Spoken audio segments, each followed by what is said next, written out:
Hi hello guys welcome back to Aadya colourful. ನಾನು Suma. Friends, ಇವತ್ತಿನ ವಿಡಿಯೋದಲ್ಲಿ ಒಂದು ಸ್ವೀಟ್ ರೆಸಿಪಿನ ನಿಮ್ಮ ಜೊತೆ ಶೇರ್ ಮಾಡ್ತಾ ಇದ್ದೀನಿ. ಪೈನಾಪಲ್ಲಿಂದ ರುಚಿಯಾದ ಒಂದು ಈ ರೆಸಿಪಿನ ಹೊಸ ವಿಧಾನದಲ್ಲಿ ತಯಾರಿಸಿ ತಿಂದರೆ ಯಾರೂ ಕೂಡ ಈ ರುಚಿನ ಮರೆಯೋದಿಲ್ಲ. ಅಷ್ಟು ಟೇಸ್ಟಿಯಾಗಿ ಮಾಡುವಂತಹ ಒಂದು ಅನಾನಸಲ್ಲಿ ಮಾಡುವಂತಹ ಒಂದು ಸ್ವೀಟ್ ರೆಸಿಪಿ. ಸೊ ಈ ಒಂದು ಸ್ವೀಟ್ ರೆಸಿಪಿನ ಮಾಡೋದಕ್ಕೆ ನಾವು ಇಲ್ಲಿ ರವೆನ ಉಪಯೋಗಿಸ್ತಾ ಇಲ್ಲ. ಹಾಗೆ ತುಂಬಾನೇ ಈಸಿಯಾಗಿ ಮಾಡುವಂತಹ ಒಂದು ರೆಸಿಪಿ.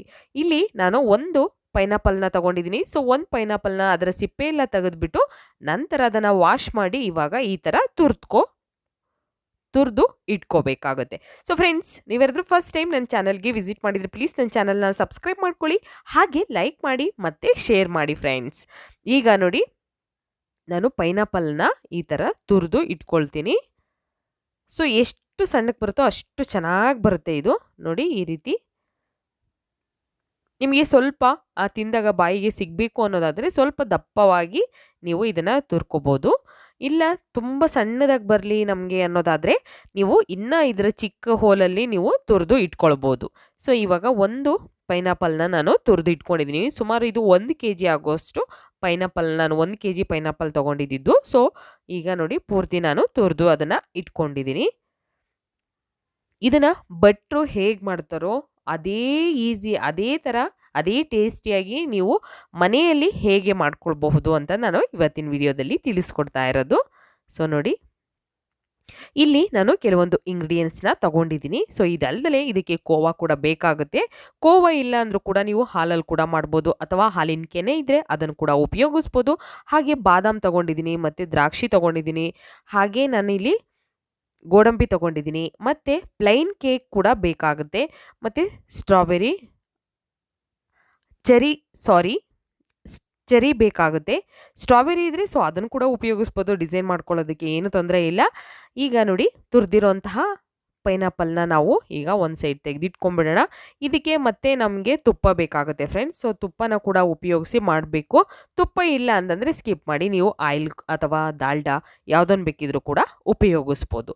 ನೋಡಿ, ಈ ಥರ ಸಣ್ಣದಾಗಿ ಬಾದಾಮ್ ಪೀಸನ್ನೆಲ್ಲ ಕಟ್ ಮಾಡ್ಕೊಂಡಿದ್ದೀನಿ ನಾನು. ನೋಡಿ, ಸುಮಾರು ಒಂದು 50 ಗ್ರಾಮ್ ಇಂದ 100 ಗ್ರಾಮ್ ಆಗೋಷ್ಟು ನಾನು ಬಾದಾಮ್ನ ತಗೊಂಡಿದ್ದೀನಿ. ಇಲ್ಲಿ ತುಂಬಾ ಚೆನ್ನಾಗಿರುತ್ತೆ.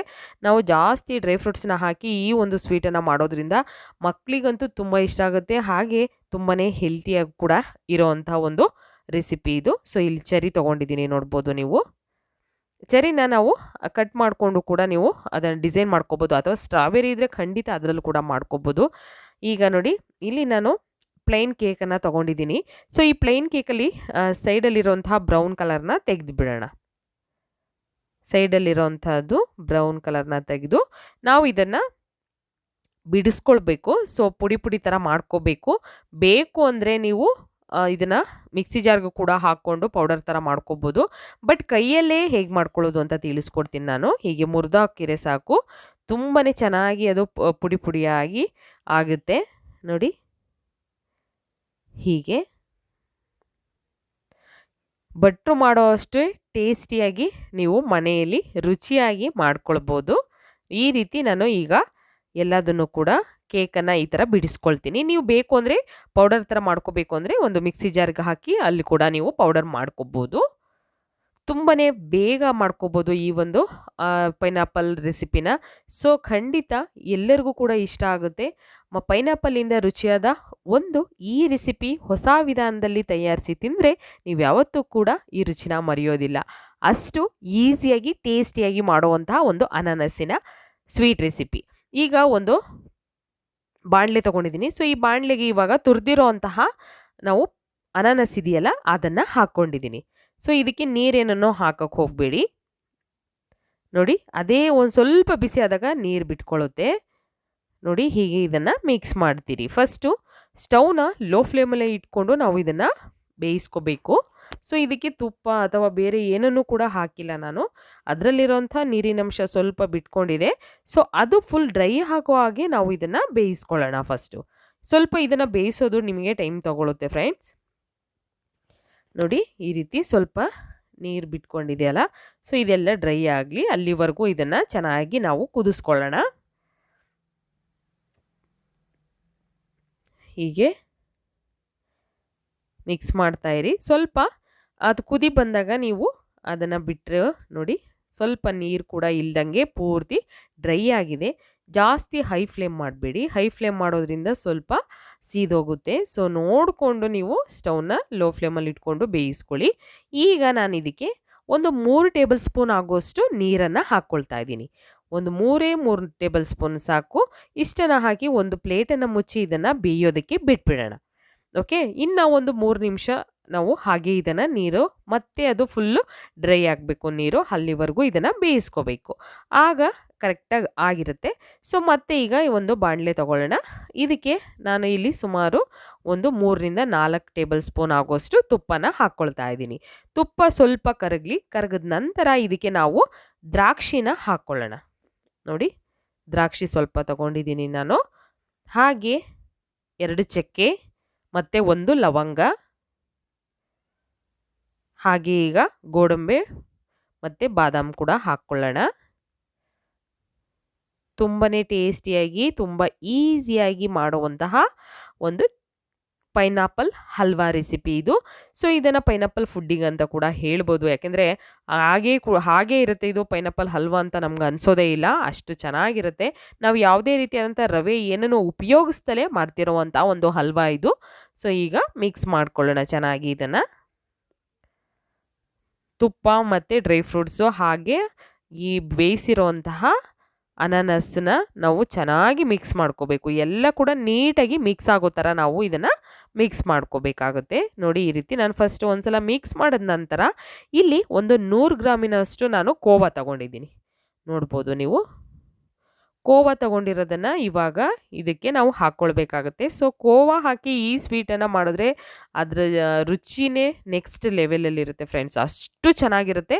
ಸೊ ಅಕಸ್ಮಾತ್ ಕೋವಾ ಇಲ್ಲ ಅನ್ನೋದಾದರೆ ಖಂಡಿತ ಹಾಲಿನ ಕೆನೆ ಇದ್ದರೆ ಹಾಲಿನ ಕೆನೆ ಕೂಡ ಉಪಯೋಗಿಸ್ಬೋದು.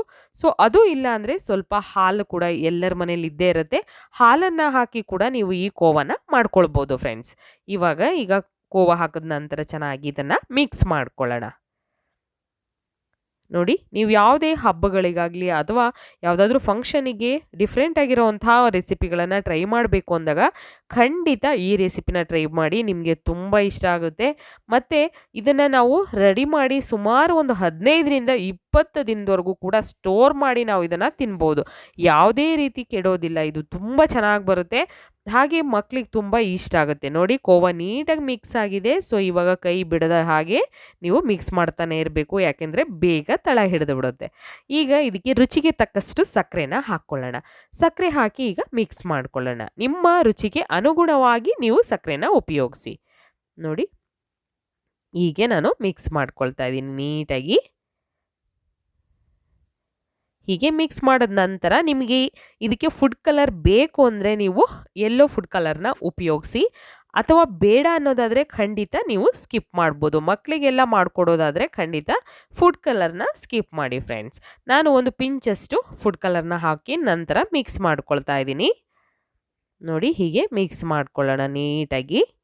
ಮಿಕ್ಸ್ ಮಾಡಿದ ನಂತರ ಇವಾಗ 1 ಸೆಕೆಂಡ್ ಇದನ್ನು ಬೇಯಿಸಿದ ನಂತರ ಈಗ ನಾನು ಪೌಡರ್ ಮಾಡಿರೋ ಅಂಥದ್ದನ್ನು, ಅಂದರೆ ನಾವು ಕೇಕನ್ನು ಪೌಡರ್ ಮಾಡ್ಕೊಂಡಿದ್ದೀವಲ್ಲ ಪ್ಲೈನ್ ಕೇಕ್, ಸೊ ಅದನ್ನು ಹಾಕಿ ನಾನು ಮಿಕ್ಸ್ ಮಾಡ್ಕೊಳ್ತಾ ಇದ್ದೀನಿ. ನೀಟಾಗಿ ಇದನ್ನು ಮಿಕ್ಸ್ ಮಾಡ್ಕೊಳ್ಳೋಣ. ನೋಡಿ, ಹೀಗೆ ಮಿಕ್ಸ್ ಮಾಡ್ಕೊಳ್ಳೋಣ. ನೋಡಿ, ಈಗ ಕರೆಕ್ಟಾಗಿ ಮಿಕ್ಸ್ ಆಗಿದೆ. ಸೊ ನೋಡಿಕೊಂಡು ಪೌಡರ್ನ ಹಾಕ್ಕೊಳ್ಬೇಕಾಗುತ್ತೆ. ಜಾಸ್ತಿ ಗಟ್ಟಿ ಆದರೆ ನೀವು ಪೌಡರ್ ಹಾಕಿ ಮತ್ತೆ ತುಂಬ ಗಟ್ಟಿ ಆಗಿಬಿಡುತ್ತೆ. ಸೊ ಮೀಡಿಯಮ್ ಆಗಿ ಇದು ಹಲ್ವದ ಹಾಗೆ ನಮಗೆ ನಾವು ಕ್ಯಾರೆಟ್ ಹಲ್ವಾ ಆಗಲಿ ಅಥವಾ ರವೆ ಹಲ್ವಾ ಆಗಲಿ ಮಾಡ್ಕೊಂಡಾಗ ಎಷ್ಟು ಗಟ್ಟಿ ಇರುತ್ತೋ ಅಷ್ಟಿದ್ರೆ ಸಾಕು. ಇನ್ನು ಅದಕ್ಕಿಂತ ಗಟ್ಟಿ ಆಗುತ್ತೆ ಅಂದರೆ ಜಾಸ್ತಿ ಹಾಕಕ್ಕೆ ಹೋಗಬೇಡಿ. ಸ್ವಲ್ಪ ನಿಲ್ಲಿಸಿ ಪೌಡರ್ನ, ಪರವಾಗಿಲ್ಲ.